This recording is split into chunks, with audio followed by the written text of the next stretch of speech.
Welcome back to Yoshi Entertainment, everybody. So I wasn't gonna say anything else more about the slap issue at the Oscars between Will Smith and Chris Rock, but there's just one more thing I need to get off my chest about it. So just recently, the Oscars happened and Jimmy Kimmel was hosting and he made a host, pun intended, of jokes about the Oscar slap from last year. Now it is the 1 year anniversary. Of course, I've said this before, I'm sure, if he wouldn't have slapped the man, the whole situation wouldn't have been immortalized. But since he did, it is. He's making all kinds of jokes talking about, listen, if you feel the need to slap somebody, we've got measures in place for that now. They should have had that before. But we got something for you. But the irony is you can slap somebody, get awarded, and get a 19-minute speech. That's what he said. It's not what Yoshi Entertainment said. The jokes kept coming, and they were funny. To me, at least.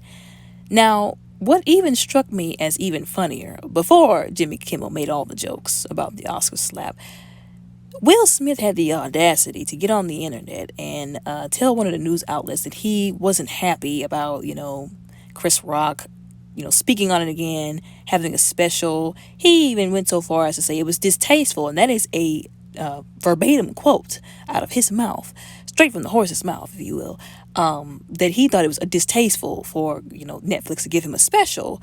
And it's not like he talked about the slap the entire time, which is what I admire. I do admire, him for that, Chris Rock. I'll give him that because, there's some comedians when they fall out with other comedians or other people, then they go around and they talk about nothing but that during their special or their stand-up. But no, he actually had legit jokes, and he didn't even insert that until the very end of his special, of his stand-up. And I do believe, despite what other people, might think or say, including Will Smith, I do believe he had every right to talk about it, to even joke about it, because it happened to him. He was the one who was assaulted, and I don't remember him talking about it really at all, like whenever it first happened. Like literally everybody else was talking about it except for him. He maintained his composure, which, he was honorable for that, and, now his brother, of course, was mad and, issued some statements, but I don't know who wouldn't, on behalf of their brother after they got assaulted on national television. But he waited and he played it smart. He played it very, very smart. And Netflix gave him, 40 million, I think, to do this. So he basically took, he could have blown it out of proportion and did something crazy. But like I said, he played it smart. He waited and he made money off of what he had to say. And it wasn't, long and drawn out. And everything he said about it was 100% true. And even the name of his stand-up, all of it was on brand. Selective outrage, people making themselves out of victims, just like he made himself out of a victim after he assaulted a man on a public platform in front of the whole world on live television. Had the audacity to cry while everybody was coddling him. Nobody was really checking on Chris Rock like that. But anyways, like I said, Jimmy Kimmel roasted him, and then let's talk about it again. So before the Jimmy Kimmel roast, I'm struggling to understand how he has the audacity to say that it was distasteful of Netflix to give him a special. No, you know what was distasteful? Him slapping him on national television. And then had the audacity to say, I don't want to talk about it. Let's just not talk about it. Let's just move on. Well, one good way to keep people from talking about it, Will Smith, if you would have never done it to begin with.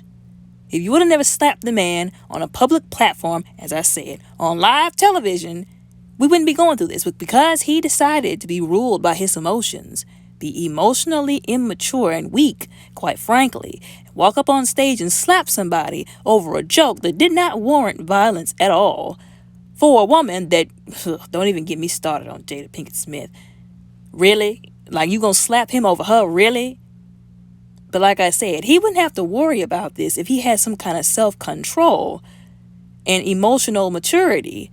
But he didn't. He chose to act out of his emotions and be prideful. He chose to act after his butthurt emotions and pride was wounded. So this is what you get now. And it's sad because this is a prime example of the society we live in. A bunch of big babies who can't handle the consequences of their own actions. He chose to do that. Nobody put a gun to his head and forced him up there. People do stupid stuff all the time, but then want to be mad and don't want to keep that same energy when they got to reap them consequences.